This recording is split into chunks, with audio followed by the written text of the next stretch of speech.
champion in Kagiso Rabada. How's it, KG? Yeah, good on yourself, Z. Thanks for having me on. No worries, mate. No worries. It looks like you're still a little bit tired there after all the celebrations. Must have been a good week since Saturday night. No. I've recovered now. I'm all good.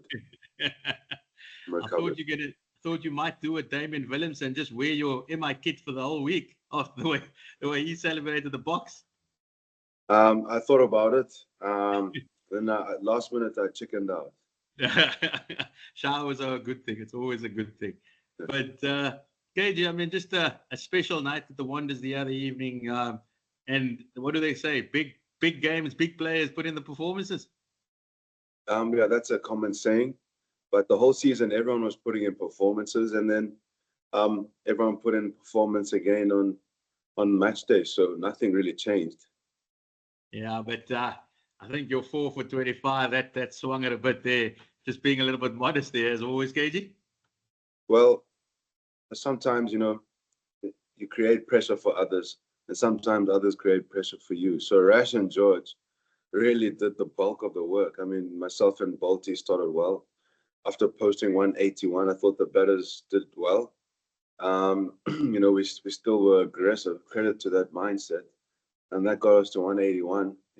On another day, batters get into their shell, and we end up getting 160, and perhaps that's a different game for the opposition because they know they don't have to go that hard. But I think Rash and George in the middle there, they just held things down.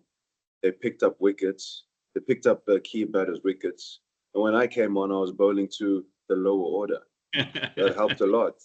Easy sticks, easy sticks. But just tell us though about, you mentioned that attacking philosophy, and we know Robbie P. We've seen him on the circuit, and he preaches that that aggressive, that positive intent, and the way Rix and Rassie came out, particularly Rix taking on.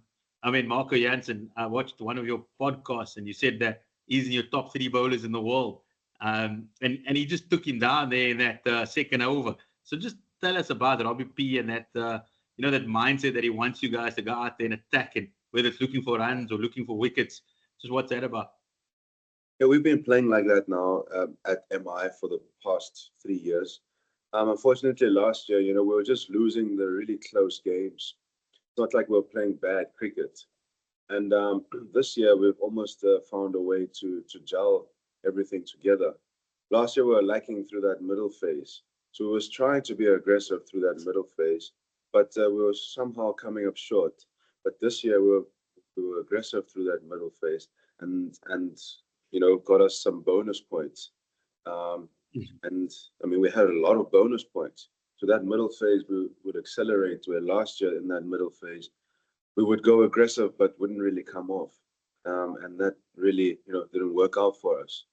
So this year we got that right. The intent has been the same. That's the way we wanted to play.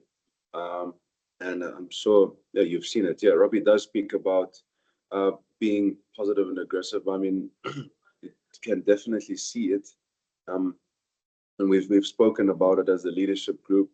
When we see things that might not be working as well as possible, we've formed that leadership group. I think that's also been a difference, where we can advise someone like Rashid Khan, who's not from South Africa, and we can advise on the players. We can advise on the conditions, and we're a lot more open to do that now with the management. And I think that made a big difference as well, because as the senior group in that team, you wouldn't argue the IP, the expertise that are coming out of. Definitely. So that was good, but otherwise, yeah, positive and aggressive is the way we wanted to play. It's what you're hearing these days in South African cricket. That's what you're hearing in world cricket. That's the way to play. And KG, you talk about that senior group and playing such a big role. It must have helped a youngster like Devil Brevis to know that he can fall back on a Rassie, a Rickleton, Losaf, Rash, and to go out there and just express himself. Well, that's the way he plays, and that's the way he plays as a player. what you want to do is you want to play the way that you want to play. But he plays positively and aggressively. And the players that we have picked play like that naturally and have the ability to play like that. So he's been playing in that role, and he hasn't achieved a lot of success, at least last year in the league. He showed glimpses of his potential in the first year, but then this year, it's sort of come through for him, and he's had to learn some tough lessons as the game would teach you. But yes, as a young player, you would want to lean on your fellow senior players and your fellow teammates. So you have to be there for one another. That is the goal. And he's learned some harsh lessons. And this year, he's actually applied his learnings. And you can see, what a difference it's made. He's literally was rising star of that tournament. So awesome stuff. And talking about again, senior core and looking after the youngsters off the field, it's also important.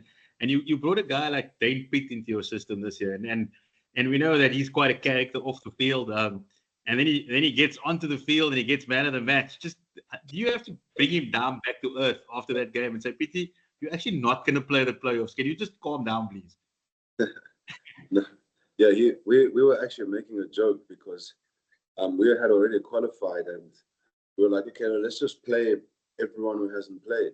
And for Pitty, someone that's close to me, he's actually come back, and it's been really special for him because he left South African cricket, not in the way that he wanted to, and for him it's just been surreal going to North Carolina, playing there, and then coming back to South Africa, getting a gig in the SA20, which I was very happy for him.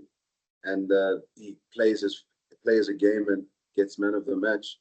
And you see actually the team that's been on the bench and they're playing because, we want to give them a chance because, we've secured a qualifying spot. So let's just give them a chance. And then they go and they win with a bonus point by a bigger margin than we've won in the season. So we were like, man, they're better than us. Maybe they must play all the other games. But without a doubt, if they played, they would have made a contribution, 100%. And KG, for a franchise like MI, you've won championships with them in New York and now in South Africa, and we know they've got quite a generous owner. Can you tell us what the little gift was after winning the championship? We know you got a couple of headphones there during the tournament. What was the gift after winning on Saturday night? I can't disclose that information. Is that private bank accounts, forex here, forex there, a little bit? Yeah, so that's why I can't disclose that information. But we're trying to milk him for as much as he's got. Last couple, KG, you got to switch your mind to some serious business now. It's Champions Trophy. It's back in the green and gold. We know how much you love playing for South Africa. Getting closer every time to that elusive gold medal. Do you feel that it's getting closer and closer? And if it's not Champions Trophy, it could be a home World Cup very soon. That gold medal actually sits alongside these SA20 medals and MLC medals. Yes, you know what? I'm really done thinking about it too hard.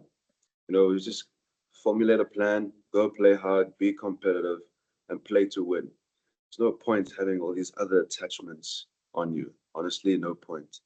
But I think it's definitely a milestone to achieve that. It would be any player's milestone to achieve that.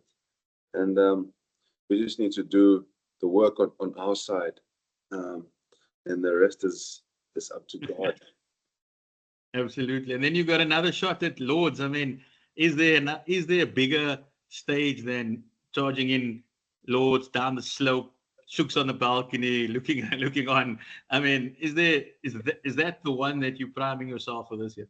Yo, that's going to be huge. That's going to be huge. I can't wait for that. We're gonna be right there alongside you. Yeah, I can't wait for that. But that's still a long way out. There's still so much cricket to be played. So far, so long, we'll play accordingly, we'll practice accordingly, plan accordingly, Make sure you leave enough time, to make sure you get there ready. They're going to have to try and do that at the back of playing so much cricket. So I think we'll work it out. IPL does feel like a year because there are, weeks where you don't play for 5 days. So I think, you can get bored there. So there'll be time to think about it. And KG, lastly, we know you a Joburger. You're originally from Joburg, but the city seems to be creeping into your heart a little bit more and more. This Cape Town city, the mountain, the sea, Newlands. You now won a title.